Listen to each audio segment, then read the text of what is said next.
रफा border से आई एक बच्ची की तस्वीर ने पूरी दुनिया को हिलाकर रख दिया है। ये तस्वीर युद्ध की एक बेहद दर्दनाक कहानी बयां करती है। साथ ही साथ ये तस्वीर सवाल भी खड़े करती है उन देशों पर जो वर्चस्व की जंग में युद्ध के उन्माद में डूबकर एक दूसरे पर हजारों टन के बम बरसा रहे हैं और ये सिलसिला रुकने का नाम भी नहीं ले रहा है। और इस बीच किम जोंग उन ने न्यूक्लियर ट्रिगर ड्रिल करके अब पूरी दुनिया पर परमाणु युद्ध का खतरा और ज्यादा बढ़ा दिया है।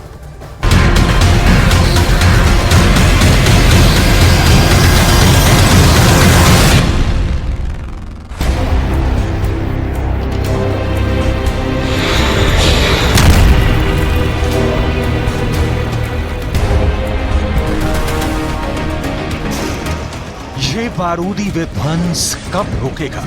इस त्रासदी से इंसानियत कैसे बचेगी?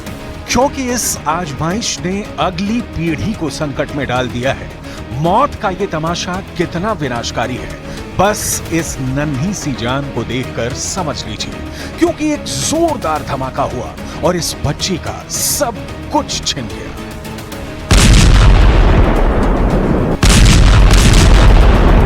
ये वो बच्ची है जिसे अपनी मां का दूध भी नसीब नहीं हुआ। इस बच्ची के अंदर इतनी भी ताकत नहीं कि ये रो सके, अपनी मां को बुला सके, जो अपने सीने से इसे लगाकर चुप करा सके, अपनी ममता इस पर लुटा सके। जानते हैं क्यों? क्योंकि इस बच्ची को जन्म देने से पहले ही इसकी मां की सांसें रोक दी गई। खुद को सर्वश्रेष्ठ साबित करने की जंग में लगी इस दुनिया के बम बारूद ने इसकी मां को मार दिया। ये बच्ची भी शायद ही इस दुनिया में सांस ले पाती। वो तो शुक्र हो उन डॉक्टरों का जिनकी नजर शवों के बीच में पड़ी इसकी मां पर पड़ी, जिसके बाद डॉक्टरों को पता चला कि ये महिला 30 हफ्तों की गर्भवती है। डॉक्टरों ने तुरंत ही बच्ची की मां का ऑपरेशन किया और बच्ची को बचा लिया गया। जिस वक्त बच्ची को बचाने के लिए डॉक्टर जद्दोजहद कर रहे थे, उस वक्त उसकी मां का बदन ठंडा पड़ चुका था। बच्ची की मां बेजान हो चुकी थी। सांसों ने उसके शरीर का साथ छोड़ दिया था। वो मर चुकी थी। फाका सबसे नया दर्द है। परिजन दहाड़ मारकर रो रहे हैं। उन्हें खुद के बारे में भी नहीं पता, क्योंकि अगला बम कहां गिरेगा, किसे निशाना बनाएगा, किसी को कुछ नहीं पता। बच्ची की तस्वीरों ने पूरी दुनिया को झकझोर कर रख दिया है। जानते हैं, इस बच्ची की एक बड़ी बहन भी थी। मलक नाम था उसका।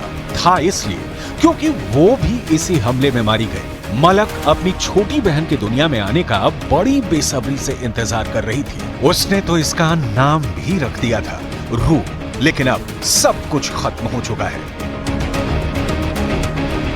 अब जानिए ये कैसे हुआ। रफा से हमास के सफाई के लिए इजराइल इस वक्त ऑपरेशन चला रहा है। इजरायली सेना के हमलों से बचने के लिए लोग इधर से उधर भाग रहे थे ताकि किसी तरह उनकी जान बच सके। तभी पता चला कि इजरायली हमले में 2 घरों को बारूदी ढेर में तब्दील कर दिया गया है।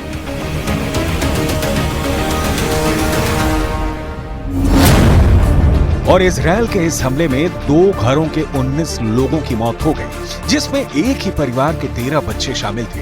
हमले में जन्म लेने वाली बच्ची के पिता, उसकी 4 साल की बड़ी बहन और उसकी मां की भी मौत हो गई। इस बीच आपातकालीन चिकित्सकों को पता चला कि एक महिला जिसका नाम सबरीन अल सकानी था, उसके पेट में बच्चा है। डॉक्टरों की टीम ने बिना देर किए आपातकालीन सिजेरियन सेक्शन किया, जिसके जरिए बच्ची का जन्म हुआ।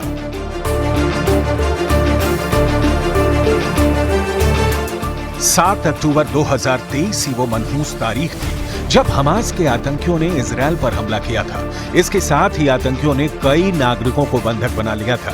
तब से अब तक 6 महीने बीत चुके हैं, लेकिन इजराइल उस हमास के जख्म को नहीं भूल पाया। इजराइल गाजा को हर रोज ढहाता जा रहा है। गाजा के स्वास्थ्य मंत्रालय के मुताबिक युद्ध शुरू होने के बाद से गाजा में मारे गए अब तक करीब 34,000 से ज्यादा फिलिस्तीनियों की मौत हो गई है, जिसमें कम से कम 2/3 बच्चे और महिलाएं शामिल हैं। इस आंकड़े के मुताबिक ना जाने कितनी गोदें सोनी हुई होंगी, ना जाने कितने दुधमुहों ने अपनी मां की शक्ल नहीं देखी होगी और ना जाने कितने बच्चे अनाथ हो गए होंगे। इसका असल आंकड़ा तब पता चलेगा जब बारूद की महक आनी कुछ कम होगी, जब गलियों से आ रही चीखों की आवाजें कुछ कम होगी, जब 2 वक्त की रोटी के लिए खून की बू से महकती सड़कों पर राशन लेने वालों की भीड़ कुछ कम होगी, लेकिन अभी के हालात तो ऐसा बिल्कुल इशारा नहीं कर रहे। दुनिया में इस वक्त जबरदस्त तनाव का माहौल है।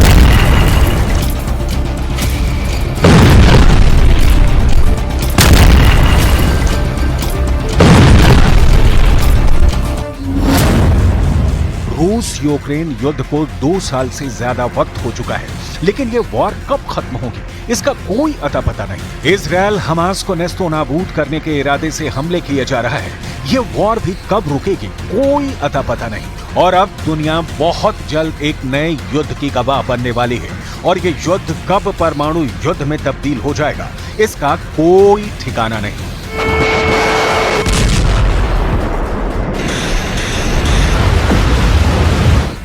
क्योंकि इस युद्ध की धमकी दी है उत्तर कोरिया के तानाशाह किम जोंग उन।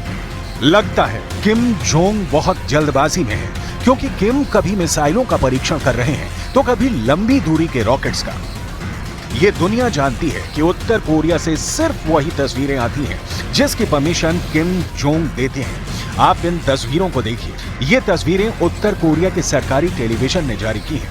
रिपोर्ट में बताया गया है कि ये तस्वीरें 240 मिलीमीटर मल्टीपल लॉन्च रॉकेट के परीक्षण और फायरिंग की है, जिसका निरीक्षण करने के लिए खुद ही किम जोंग पहुंचे थे। रिपोर्ट में तोपखाने का उत्पादन करने वाली यूनिट की अधिक जानकारी नहीं दी गई है। माना जा रहा है कि अमेरिका और दक्षिण कोरिया के आरोपों के बीच उत्तर कोरिया तोपखाने का उत्पादन बढ़ा रहा है। अमेरिका और दक्षिण कोरिया ने उत्तर कोरिया पर के आरोप लगाए थे कि वो रूस को हथियारों की सप्लाई कर रहा है। रॉकेट टेस्ट के सिर्फ 2 दिन पहले ही नॉर्थ कोरिया की पहली न्यूक्लियर काउंटर अटैक ड्रिल ने इलाके में तनाव बढ़ा दिया है। नॉर्थ कोरिया के सरकारी टेलीविजन चैनल KRT की रिपोर्ट के मुताबिक किम जोंग उन ने अपने दुश्मनों को चेतावनी देने के लिए न्यूक्लियर ट्रिगर मैनेजमेंट सिस्टम की ड्रिल की।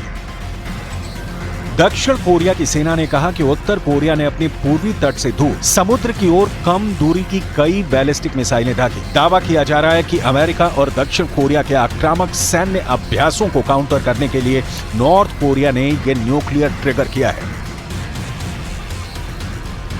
किम ने परमाणु संकट की चेतावनी जारी होने की स्थिति में परमाणु जवाबी हमले की मुद्रा में सैनिकों को तैनात करने और परमाणु हथियारों के साथ तोपखाने से फायरिंग करने वाले सिमुलेशन अभ्यास का निरीक्षण किया।